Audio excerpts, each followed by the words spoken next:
Anna, can you come here for a sec? Alex's voice echoed from the living room, pulling me away from my sketches. I set down my pencil, rubbing my forehead. These wedding dress designs weren't going to finish themselves, but family first. In the living room, our kids, Mia and Lucas, were building a fort out of pillows and blankets, giggling like it was the best thing in the world. Alex, my husband of 10 years, looked up from his laptop, his eyes crinkling with that familiar smile. "Hey, love," I said, leaning in for a quick kiss. "What's up?" Alex's smile faltered a bit. "It's about my sister, Clara. Mom just called. Clara's getting married again." I raised an eyebrow. "Again? What's this, her 5th time?" Alex shrugged, looking a tad uncomfortable. "Yeah, 5th. Look, I know Clara can be, well, Clara, but she's still my sister." Clara, Alex's older sister, was a piece of work. At 42, she'd been married 4 times, each wedding more extravagant than the last. And her personality? Let's just say she could make a saint swear. She and I had never seen eye to eye. Her idea of a conversation was more like a one-sided barrage. I sighed, already feeling a headache coming on. So, what does this have to do with us? She's not expecting us to foot the bill for her wedding again, is she? No, nothing like that, Alex quickly assured. It's just, well, Mom mentioned that Clara might want her wedding dress from your studio. I choked on my coffee. She wants what? Alex, you know how she treats me, and my work is not exactly bargain bin material. I have a reputation to maintain. Alex ran a hand through his hair, looking as if he'd rather be anywhere else. I know, but you also know how Mom is. She's hoping you'll do it as a favor. Family and all that. Family. That word always got me. I loved my in-laws. Truly I did. They'd been nothing but kind and welcoming to me. But Clara? She was the thorn in my side, the lemon in my paper cut. Fine, I'll think about it, I said finally, my words clipped. But I'm not making any promises, especially not to Clara. Just then, the doorbell rang. I went to answer it, and there they were. Clara, in all her overbearing glory, and my mother-in-law, sweet as ever, but with that hopeful look in her eyes. Anna, darling, Clara's voice was like nails on a chalkboard. I just knew you'd be thrilled to make my wedding dress. It's going to be the event of the year after all. I forced a smile, holding back 100 sarcastic replies. Clara, what a surprise. Come in, let's talk about it.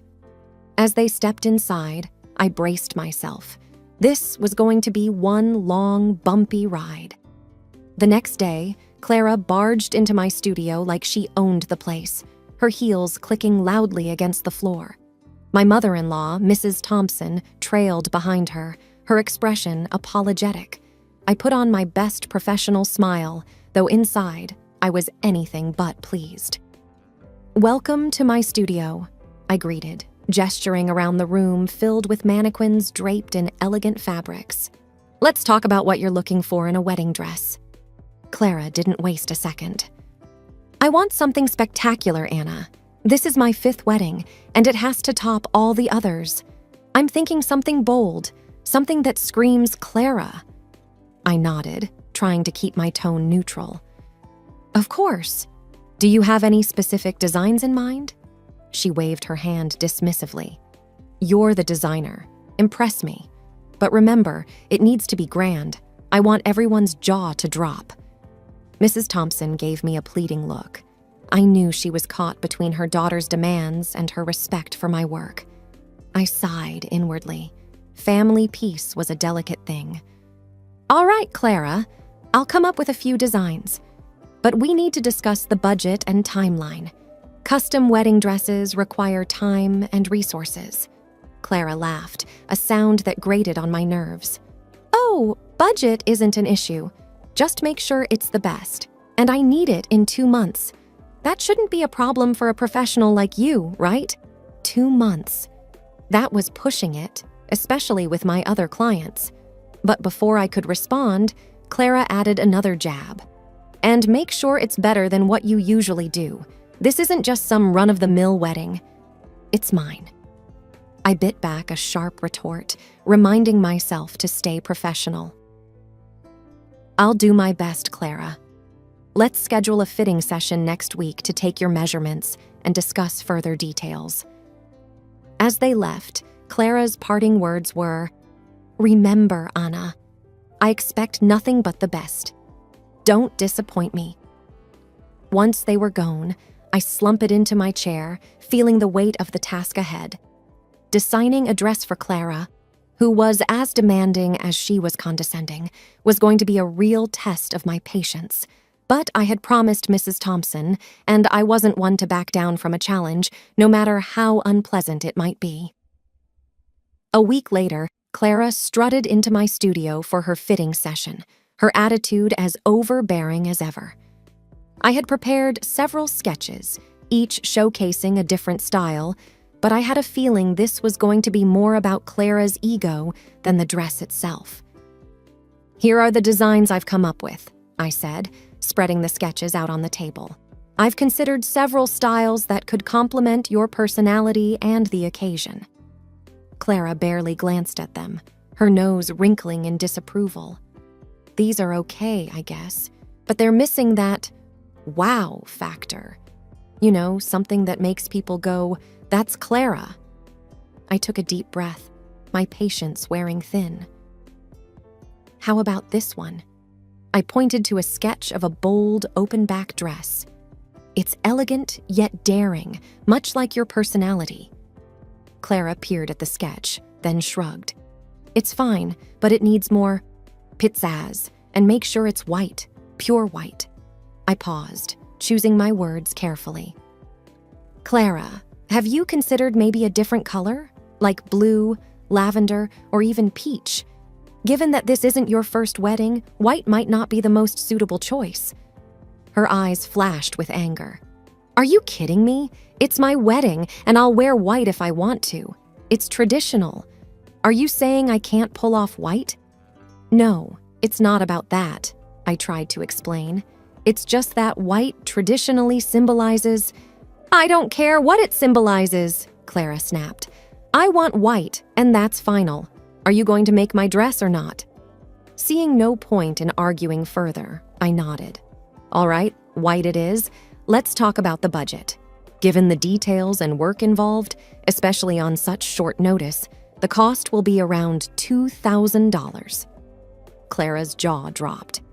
$2,000? Are you out of your mind? I'm family. You should be giving me a discount, not ripping me off.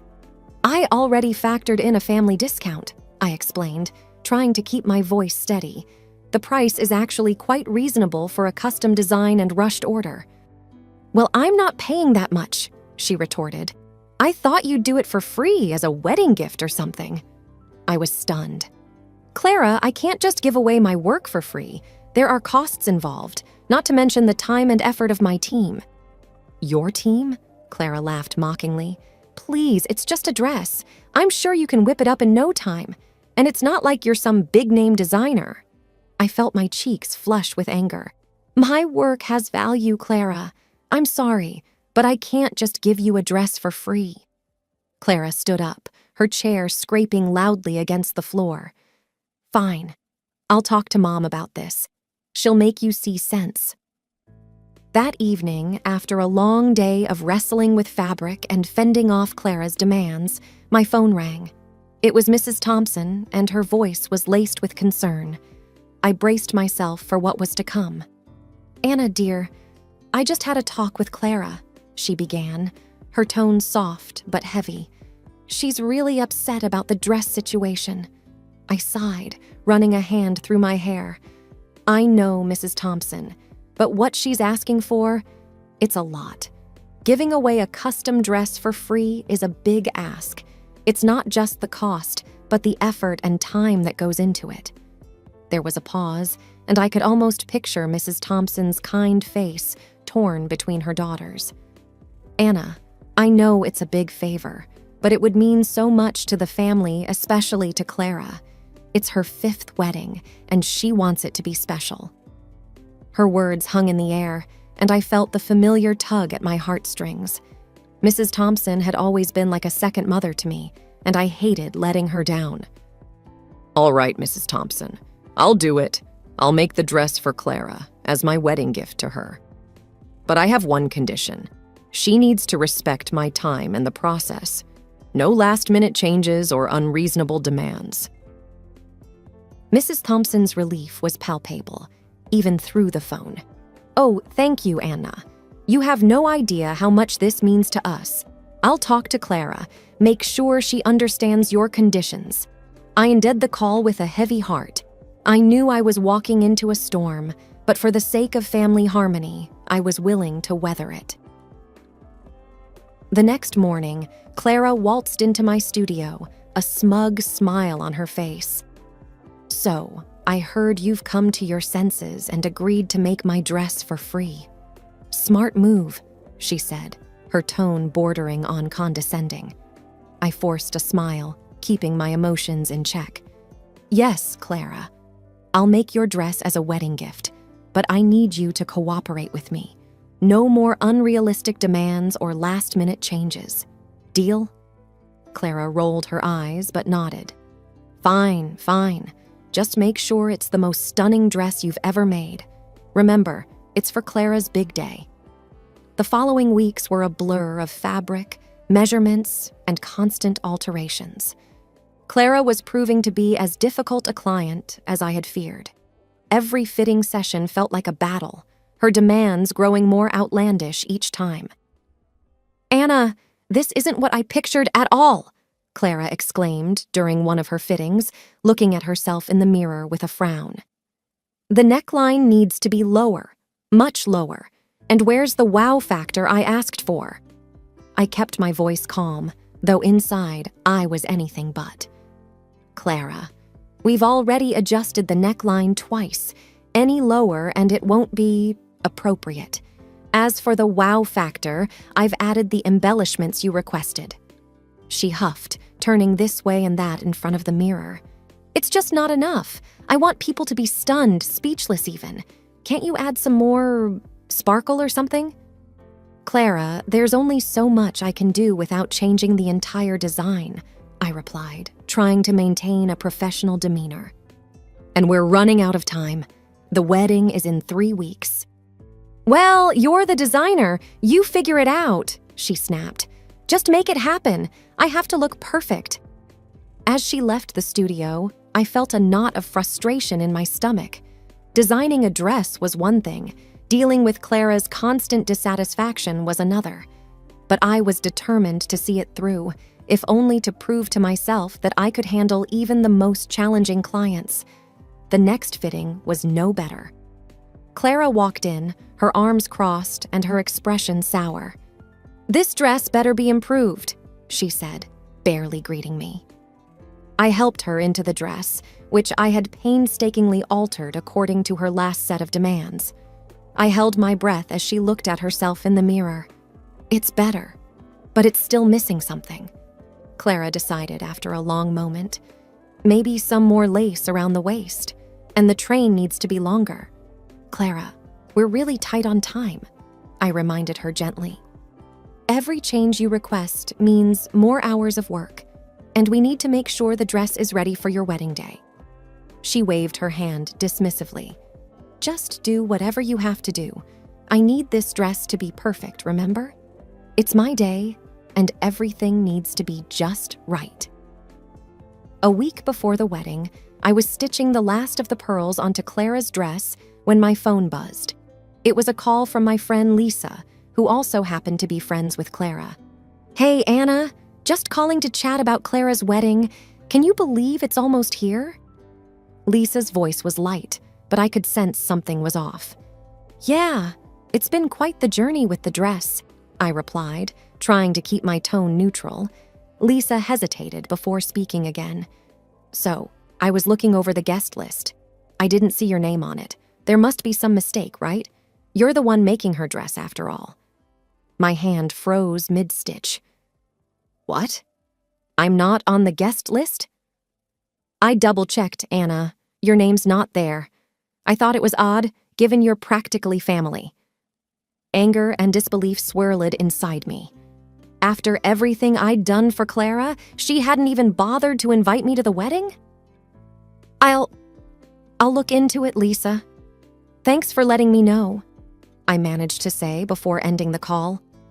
My mind raced as I dialed Clara's number, my fingers trembling slightly. Anna, what do you want? I'm busy with wedding stuff, Clara answered, her voice brusque. Clara, I just found out I'm not on your wedding guest list. Surely this is some mistake. I tried to keep my voice steady. Oh, that. No mistake. I didn't invite you, she said casually, as if it were the most normal thing in the world. I was stunned into silence for a moment. You didn't invite me? After I've been working day and night on your wedding dress? Clara's laugh was cold. Come on, Anna. You're just the dressmaker. Besides, it's not like we're friends. Why would I invite you? I struggled to process her words. But I'm your sister-in-law, and this dress, it's my gift to you. Gift or not, I don't want you at my wedding. You don't fit in with my guests, Anna. It's a high-class event, not some local craft fair. Her words stung like a slap. I took a deep breath, trying to keep my composure. Fine, Clara. I hope your wedding goes as you wish. I hung up, feeling a mix of hurt and anger. I had put so much of myself into that dress, and this was how she repaid me? I felt foolish, naive, for thinking that maybe, just maybe, Clara would appreciate my gesture. But no, she was the same self-centered person she always had been, and I was the one left feeling like a fool.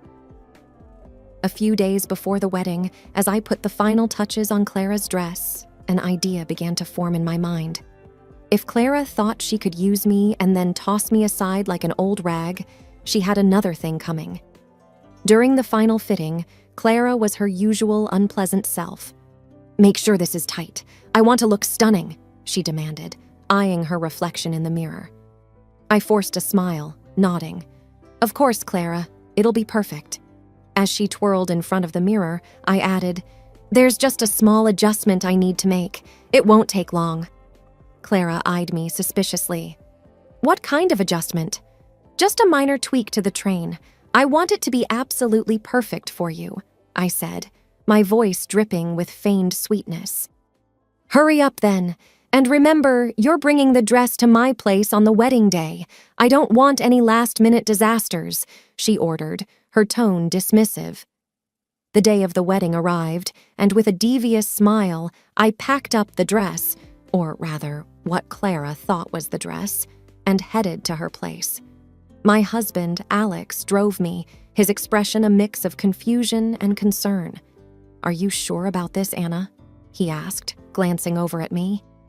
I've never been more sure of anything, I replied, my resolve steeling. We pulled up to Clara's house, and I could see the hustle and bustle of the wedding preparations through the open door. Taking a deep breath, I carried the box up to the front door, where Clara was waiting, her expression impatient.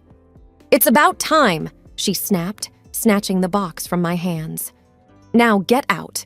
You've done your part. I smiled, a real smile this time. Enjoy your wedding, Clara. Alex and I turned to leave, and as we drove away, I couldn't help the feeling of triumph that bubbled inside me. An hour later, my phone rang. It was Clara, and she was absolutely livid. What is this? Where's my dress? I feigned innocence. What do you mean? I gave you the dress. This is a joke, right? This is just a piece of plain fabric. Where is my real dress? She screeched into the phone. I let out a sigh, feigning regret. Clara, that piece of fabric is what you deserved. After how you treated me, did you really think I'd let you walk all over me? There was a stunned silence on the other end. Then Clara exploded. You'll pay for this, Anna. You've ruined my wedding. The call ended, and I turned to Alex, who was looking at me with a mixture of shock and admiration. Well, that's that, I said, feeling a weight lift off my shoulders. An hour after the phone call, I was in my living room trying to relax when the doorbell rang. I opened the door to find Clara standing there, her face red with rage, clutching the piece of fabric I had given her. Her mother and her fiancé were standing behind her, looking equally shocked but for different reasons. "You ruined my wedding!" Clara yelled, waving the fabric in my face. "How could you do this to me?" I crossed my arms, meeting her anger with calm. "I did exactly what you asked for, Clara. You got the dress you deserved." Her fiancé, who had been quiet until now, spoke up. "Clara, what's going on? Why are you holding a piece of fabric?" Clara turned to him, her face twisting with fury. This woman," she spat, pointing at me, "promised to make my wedding dress and then gives me this joke." Her fiancé looked at me, then back at Clara. "Is this true, Anna? Did you promise to make Clara's dress?" I nodded. I did. But Clara didn't invite me to her wedding, didn't pay for the dress, and treated me terribly throughout the whole process. This was my response. There was a moment of silence as her fiancé processed this. He then turned to Clara, his expression hardening. "Is it true you didn't invite Anna after she made your dress?" Clara's eyes darted around, realizing her situation was unraveling fast. "Well, it's not a big deal. She's just the dressmaker." Her fiancé shook his head, looking disappointed and angry. "Clara, this is not the person I thought I was marrying. I can't go through with this." He turned and walked away, leaving Clara standing there, speechless. Her mother, Mrs. Thompson, who had been quietly observing the scene, stepped forward.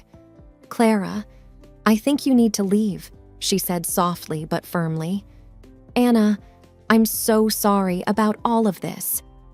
Clara, now in tears, turned and ran off, her wedding dreams shattered. As they left, I closed the door, feeling a sense of closure. Alex, who had been watching from the hallway, came over and hugged me. "You okay?" he asked. I nodded, leaning into his embrace. "Yeah, I'm okay. I just hope Clara learned something from all this." The rest of the day passed quietly. As I sat down in my studio later, I realized that sometimes standing up for yourself means making tough choices, but in the end, it's worth it.